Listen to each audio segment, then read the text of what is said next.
ಎಲ್ಲ ನನ್ನ ಸ್ಪರ್ಧಾ ಮಿತ್ರರಿಗೆ ಜ್ಞಾನಸಾಗರ ಯೂಟ್ಯೂಬ್ ಚಾನಲ್ಗೆ ಸ್ವಾಗತ. ಕರ್ನಾಟಕ ಸರ್ಕಾರ ಮಹಿಳಾ ಮತ್ತು ಮಕ್ಕಳ ಅಭಿವೃದ್ಧಿ ಇಲಾಖೆ ಮೈಸೂರಿನಲ್ಲಿ ಖಾಲಿ ಇರ್ತಕ್ಕಂಥ ಒಂದು ಅಂಗನವಾಡಿ ಹುದ್ದೆಗಳಿಗೆ ನೇಮಕಾತಿ ಮಾಡಲು ಒಂದು ಅರ್ಜಿಯನ್ನು ಕರೆದಿರ್ತಕ್ಕಂಥದ್ದು. ಸೊ ಇದರ ಬಗ್ಗೆ ಒಂದು ಡೀಟೇಲ್ ಆಗಿರ್ತಕ್ಕಂಥ ಮಾಹಿತಿಯನ್ನು ಈ ವಿಡಿಯೋನಲ್ಲಿ ತಿಳ್ಕೊತಾ ಹೋಗೋಣ ಬನ್ನಿ. ಇನ್ನು ಇಲ್ಲಿ ಇರ್ತಕ್ಕಂಥ ಹುದ್ದೆಗಳನ್ನ ನೋಡೋದಾದರೆ ಅಂಗನವಾಡಿ ಕಾರ್ಯಕರ್ತರು 68 ಹುದ್ದೆಗಳು ಖಾಲಿ ಇರ್ತಕ್ಕಂಥದ್ದು. ಇನ್ನು ಅಂಗನವಾಡಿ ಸಹಾಯಕಿ ಹುದ್ದೆಗಳು 2 ಹುದ್ದೆಗಳು ಖಾಲಿ ಇರ್ತಕ್ಕಂಥದ್ದು.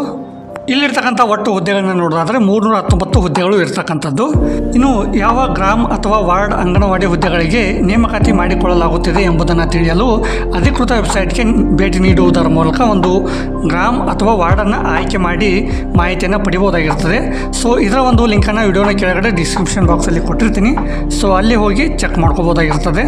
ಇನ್ನು ಈ ಒಂದು ಹುದ್ದೆಗೆ ವಿದ್ಯಾರ್ಹತೆಯನ್ನು ನೋಡೋದಾದರೆ ಇಲ್ಲಿ ಅಂಗನವಾಡಿ ಕಾರ್ಯಕರ್ತರಿಗೆ ದ್ವಿತೀಯ PUC ಪಾಸಾಗಿರಬೇಕು ಮತ್ತು 10ನೇ ತರಗತಿಯಲ್ಲಿ ಕನ್ನಡ ಭಾಷೆಯನ್ನು ಪ್ರಥಮ ಅಥವಾ ದ್ವಿತೀಯ ಭಾಷೆಯನ್ನಾಗಿ ಓದಿರಬೇಕಾಗಿರ್ತದೆ.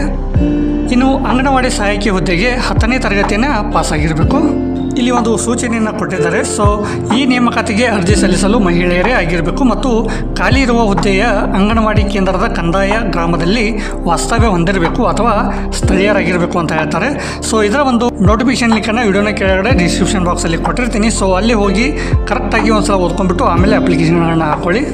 ಇನ್ನು ಈ ಹುದ್ದೆಗೆ ವಯಸ್ಸಿನ ಮಿತಿಯನ್ನು ನೋಡೋದಾದರೆ ಸಾಮಾನ್ಯ ವರ್ಗ 19 ರಿಂದ 35 ವರ್ಷದ ಒಳಗೆ ಅವರ ಒಂದು ವಯೋಮಿತಿಯನ್ನು ಹೊಂದಿರಬೇಕಾಗಿರ್ತದೆ. ಇನ್ನು ಮೀಸಲಾತಿಗೆ ಅನುಗುಣವಾಗಿ ಒಂದು ಸಡಿಲಿಕೆಗಳನ್ನು ಕೂಡ ನೀಡಿರ್ತಾರೆ.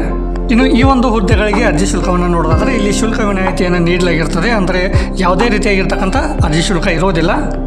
ಇನ್ನು ಈ ಒಂದು ಹುದ್ದೆಗಳಿಗೆ ಆಯ್ಕೆ ಪ್ರಕ್ರಿಯೆಯನ್ನು ನೋಡೋದಾದರೆ ಸ್ವೀಕೃತವಾದ ಅರ್ಜಿಗಳನ್ನು ವಿದ್ಯಾರ್ಹತೆಯಲ್ಲಿ ಪಡೆದ ಅಂಕ ಹಾಗೂ ಆಯ್ಕೆ ಆದ್ಯತೆ ಅಭ್ಯರ್ಥಿಗಳಲ್ಲಿ ವಿಧವೆ ಆಗಿರ್ಬೋದು, ಅಂಗವಿಕಲತೆ ಅಥವಾ ಅಸಿಡ್ ಸಂತ್ರಸ್ತೆಯರ ಅಥವಾ ಇತರೆ ಅಂಶಗಳಿಗೆ ಅಂಕಗಳನ್ನು ನೀಡಿ ನೇಮಕಾತಿಯನ್ನು ಮಾಡಲಾಗ್ತದೆ. ಇನ್ನು ಈ ಒಂದು ಹುದ್ದೆಗಳಿಗೆ ಅರ್ಜಿಯನ್ನು ಸಲ್ಲಿಸಲು ಪ್ರಾರಂಭದ ದಿನಾಂಕ ಬಂದುಬಿಟ್ಟು 15 ಮೇ 2025 ಆಗಿರ್ತದೆ. ಇನ್ನು ಅರ್ಜಿ ಸಲ್ಲಿಸಲು ಕೊನೆಯ ದಿನಾಂಕ ಬಂದುಬಿಟ್ಟು 15 ಜೂನ್ 2025 ಆಗಿರ್ತಕ್ಕಂಥದ್ದು.